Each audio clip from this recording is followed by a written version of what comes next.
Peggy 16. Sega.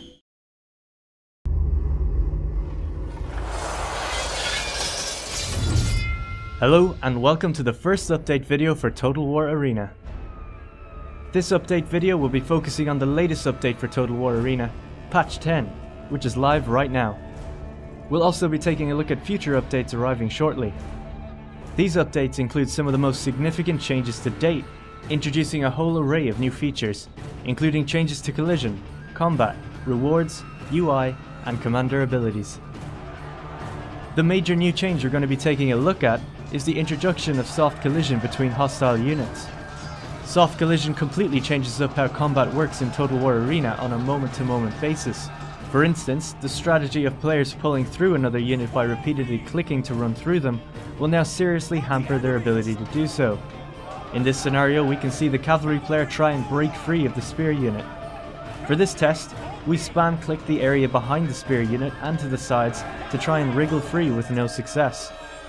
While some still manage to break through, a significant portion get caught in the spear unit and get cut down, leaving our cavalry player to tactically retreat.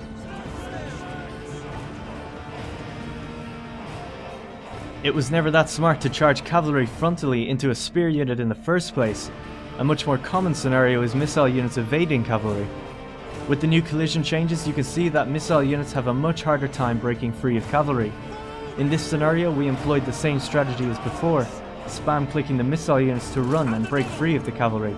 But again, you can see some getting caught behind and killed, which has caused the missile units to rout.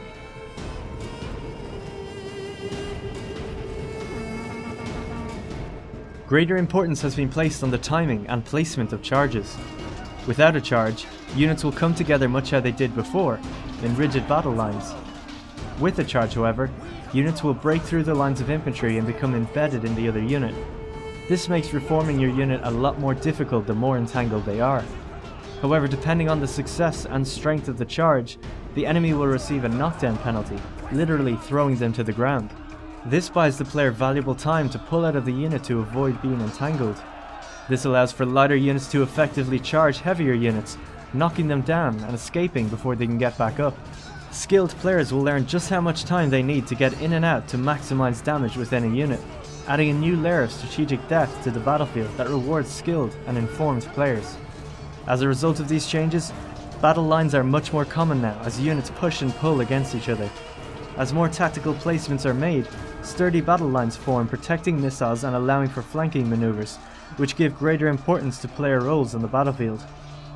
These collision changes are only active between hostile units. Friendly units can pass through each other with relative ease, just like before. Balance changes have been made across the board, including a new ability for Scipio Africanus called Wrath of Mars. Wrath of Mars replaces Scipio's cavalry charge ability with a combined charge that works for both cavalry and infantry. As you can see with these units of Triarii, it can be a pretty powerful charge if timed correctly. Scipio isn't the only one who's had a refinement. Germanicus has also had an ability update for his Testudo formation. Now with 360-degree protection, Germanicus can now act much more as a tank, being the sole target for missile fire, distracting them, while other more vulnerable troops push up to catch the missiles off guard. Not only that, but blocking is now rewarded in score, giving you that extra incentive to protect your men and teammates. The reward system has also had another change. When you stop a unit capturing your base, you'll now receive a Decap reward, again adding that extra incentive to do so. Engaging the capturing unit in combat or hitting them with missiles instantly takes what they've captured away, giving you a large Decap reward. This shifts more players into a defensive role and generally sees bases being protected a lot better. These reward changes and more are reflected in our latest change to the UI. Now when you get kills, blocks, misses and other individual soldier effects, you'll see them collate into one above the unit for an instant result of how the unit is performing. The team score is also now displayed in the top bar next to your man count. This is an instantaneous way of knowing if you're on the winning or losing team for points, which is the deciding factor if the time runs out. Victory bonuses have also been added, which now rewards players with XP depending on the type of victory they get and the speed in which they get it. We're capturing the enemy base! Increase the pressure! Those are just some of the latest features arriving with patch 10 today, and future updates for Total War Arena. There's never been a better time to jump in and get fighting. For your chance to play, sign up at playarena.totalwar.com, and stay tuned to our YouTube and social media channels for more updates and announcements soon.